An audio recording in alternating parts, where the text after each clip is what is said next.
চিনি পাইছেনে? বেলেগকৈ চিনাকি দিয়াৰ কোনো প্ৰয়োজন নাই, সকলোৱে চিনি পায়। কালি মালামাল বয়জ চাবলৈ গৈছিলোঁ, আশা কৰা নাছিলোঁ যে চাবলৈ যাওঁতে তেওঁলোককো লগ পাম। লগ পাই খুবেই ভাল লাগিল। এয়া হৈছে মৃণাল ডেকা, ফিল্মখনৰ নিৰ্দেশক। বহুত ধুনীয়া ছবি এখন ৰাইজৰ আগলৈ আগবঢ়াই দিছে।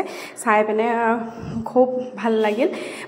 আমনি নলগা ফিল্ম, এবাৰ চালে যেন আৰু এবাৰ চাওঁ লাগি আছে। ফিল্মখন চাই থাকোঁতে ভাবিছিলোঁ এওঁলোকক সন্মুখৰ পৰা লগ পোৱা হ'লে আৰু ভাল লাগিলহেঁতেন, কিন্তু সেইটোকে হ'ল, একদম ছাৰপ্ৰাইজ ভিজিট এটা দি দিলে। ইমানেই ভাল লাগিল লগ পাই। তাৰপিছত সকলোকে ভাল লাগিল, মনৰো ধনী দেই। এওঁলোক বহুত ধুনীয়া, কথা বতৰা আচাৰ ব্যৱহাৰ খুব ধুনীয়া। এওঁ হৈছে বিদুৰ ভাই, আমাৰ ল'ৰাই আকৌ বিদুৰ ভাই বুলিহে জানে। তেওঁকো লগ পালোঁ, খুব ধুনীয়া কথা বতৰা, ব্যৱহাৰ পাতি বহুত ভাল। তেনেকৈ হ'লে ভালো লাগেচোন।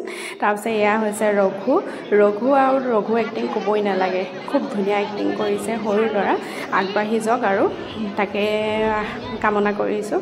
আৰু শেষত আৰু জমনি এটা হ'ল কি, ফিল্মখনৰ গোন্ধাটো মোৰ মুখৰ আগতে আছে, কিন্তু মই তেওঁক চিনি পোৱা নাই। ফিল্মখনত বেলেগ এটা আৰু অৰিজিনেল বেলেগ এটা এইজন। মই তেওঁক সুধিছোঁ আকৌ, আপুনি সেইজনে নহয় জানো? তাৰপিছত তেওঁ হাঁহিয়ে কৈছে, হয়। আজিলৈ ইমান